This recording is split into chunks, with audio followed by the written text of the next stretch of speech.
नमस्कार।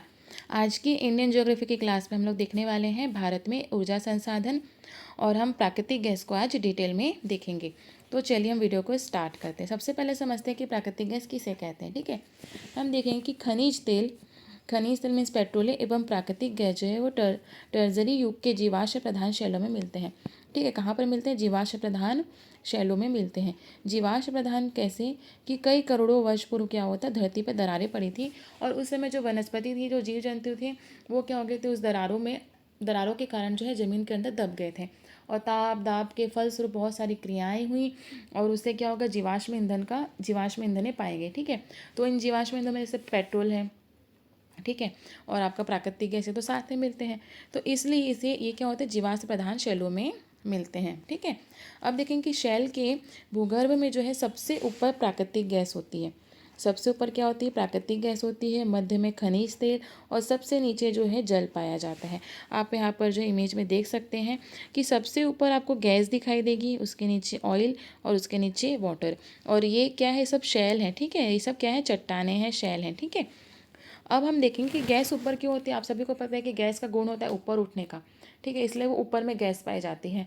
और आप सभी को पता है कि अगर आप पानी के ऊपर तेल डालेंगे तो तेल ऊपर दिखाई देगा। ठीक है, तो इसलिए जो है पानी के ऊपर आपको, वाटर के ऊपर क्या मिलेगा? आपको ऑयल मिलेगा, मीन्स पेट्रोल मिलेगा या खनिज तेल, इसे ही कहते हैं। ठीक है, तो इस तरह से यह पाया जाता है। अब देखेंगे खनिज तेल और जो प्राकृतिक गैस होते हैं वो कार्बनिक यौगिकों के मिश्रण से बने होते हैं। ठीक है, और हाइड्रोकार्बनिक यौगिकों में जो है 70% जो होता है वो तेल होता है और 30% जो है गैस पाया जाता है, मीन्स प्राकृतिक गैस। प्राकृतिक गैस जो होती है उसमें मुख्य रूप से क्या होती है? मीथेन होती है और अन्य में आप देखेंगे तो एथेन, प्रोपेन, ब्यूटेन, पेंटेन होती है। ठीक है, तो चलिए हम इसका वितरण देखते हैं कि भारत में कहाँ कहाँ पर पाया जाता है। अब देखेंगे कि प्राकृतिक गैस जो है वो प्रायः खनिज तेल के साथ ही पाया जाता है। जहाँ पर आपको खनिज तेल मिलेगा वहाँ पर आपको प्राकृतिक गैस भी मिलेगा। ठीक है, तो हम इसके प्रमुख क्षेत्रों को देख लेते हैं। तो सबसे पहले असम मेघालय क्षेत्र। ठीक है, असम मेघालय क्षेत्र में क्या हो जाएगा? प्राकृतिक गैस पाया जाएगा, यहाँ पे तेल ही बहुत पाया जाता है। फिर गुजरात में पाया जाएगा। उसके बाद आपका खंबात की खाड़ी है, आपका खंबात की खाड़ी वाला क्षेत्र हो गया। ठीक है, यहीं पर क्या मुंबई हाई है, तो ये मुंबई हाई का क्षेत्र हो गया, यहाँ भी पाया जाएगा। फिर ये है आपकी राभा संरचना, यहाँ सॉरी रामा लिखा है, ये राभा है। ठीक है, यह राभा संरचना में पाया जाएगा। और है तमिलनाडु का है पेरांगुलम क्षेत्र। तो इतने क्षेत्रों में क्या है कि गैसों का जो है बड़े पैमाने पर उत्पादन हो रहा है। ठीक है, इन क्षेत्रों में क्या है? प्राकृतिक गैस का बड़े पैमाने पर उत्पादन हो रहा है। इसके अतिरिक्त तो बहुत सारे संभावित क्षेत्र हैं जहाँ पर जो है प्राकृतिक गैस के विशाल भंडार होने की संभावना व्यक्त की गई है। तो वे कौन कौन से क्षेत्र हैं उसे हम देख लेते हैं। तो ये है आपका त्रिपुरा बेसिन क्षेत्र। ठीक है, क्या है? त्रिपुरा बेसिन क्षेत्र है। अंडमान निकोबार जो द्वीप समूह का क्षेत्र है और तमिलनाडु का है रामानाथपुरम। तमिलनाडु का क्या है? रामानाथपुरम।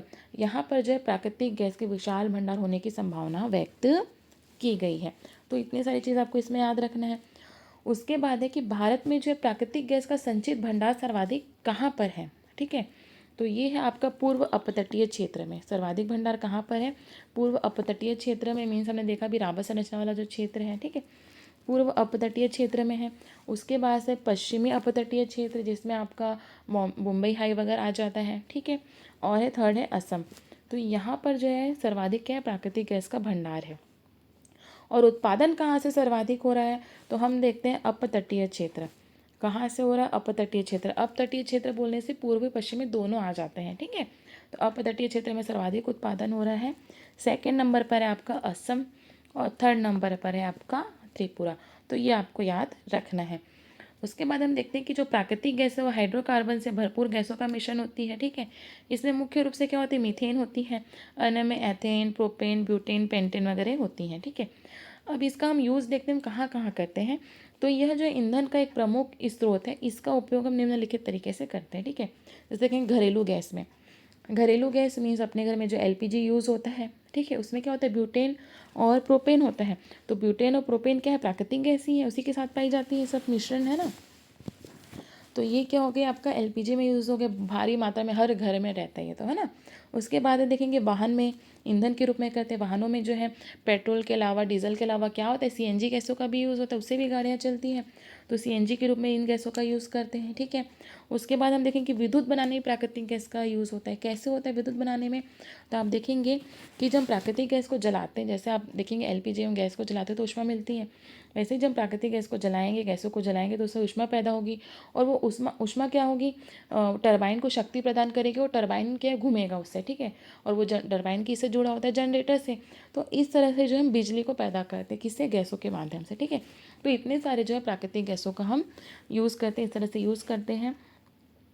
ठीक है, तो यहाँ पर जो है प्राकृतिक गैस का हमारा चैप्टर कंप्लीट होता है। नेक्स्ट में हम देखने वाले हैं ऊर्जा के प्रमुख संसाधन में हम देखेंगे आणविक खनिज को डिटेल में। ठीक है, आई होप आपको मेरा वीडियो पसंद आया हो। अगर आपको मेरा वीडियो पसंद आया और आप कंप्लीट इंडियन ज्योग्राफी और वर्ल्ड ज्योग्राफी पढ़ना चाहते हैं तो मेरे चैनल को लाइक, शेयर एंड सब्सक्राइब जरूर कीजिएगा। धन्यवाद।